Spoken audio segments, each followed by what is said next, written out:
আসসালামু আলাইকুম, সবাইকে আমার পক্ষ থেকে শুভ সন্ধ্যা। এখন সন্ধ্যা হয়ে গেছে, এখন বাজে 7:15। এখন হচ্ছে সৌদি আরবে গরমের তাপ, এটা হচ্ছে আমাদের বাংলাদেশে ধরেন 38 বা 40 ডিগ্রি, এত পরিমাণ। মানে এখানে বাতাসটাও গরম।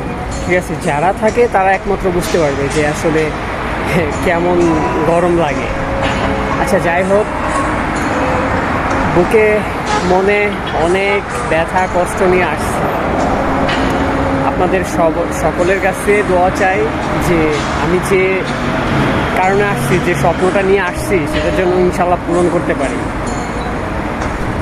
আসলে আপনাদের কাছে আর কি বলবো, প্রবাস জীবনটা সত্যি অনেক কঠিন, অনেক কষ্টের। যারা আসে একমাত্র তারাই বুঝে যে কতটা কষ্টের। এই যে দেখেন, সব আত্মীয় স্বজন, ছোট বড় সব ভালোবাসার মানুষজন রাইখা চলে আসছে। মানে দেশের বাড়িতে কবে যাব সেটার কোনো গ্যারান্টি নেই, আর আল্লাহ কবে নিবে সেটাও বলতে পারি না। কোনো আত্মীয় স্বজনের কিছু হইলেও তো যাওয়ার কোনো উপায় নাই, যাওয়ার উপায় নাই।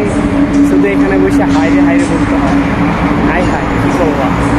আচ্ছা, যাই হোক, যারা বাংলাদেশে আছেন, আসলে আপনারা ভালো করে যদি ভালো কোনো ভিসা পান, বাইরে কাজ করার চিন্তা করবেন না, একদমই চিন্তা করবেন না। কারণ বাইরের গরম আসলে শরীর পুড়া যায়, বুঝছেন।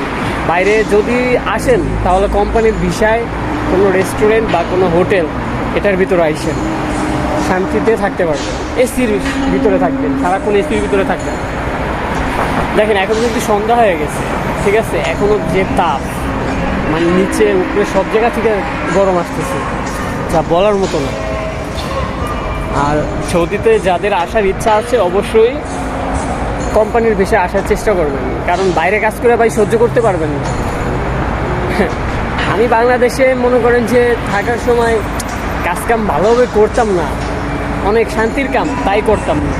আর এখন সৌদি আরবে আইসা গরম প্লাস অনেক কঠিন কাজ, সেটাও করতে হয়। সব অভ্যাস ভাই। যেহেতু এত কিছু বলছি, যদি ভালো লাগে তাহলে কথাগুলো মাইনেন ভাই, ঠিক আছে। তাহলে আর বেশি কিছু বললাম না। আসসালামু আলাইকুম।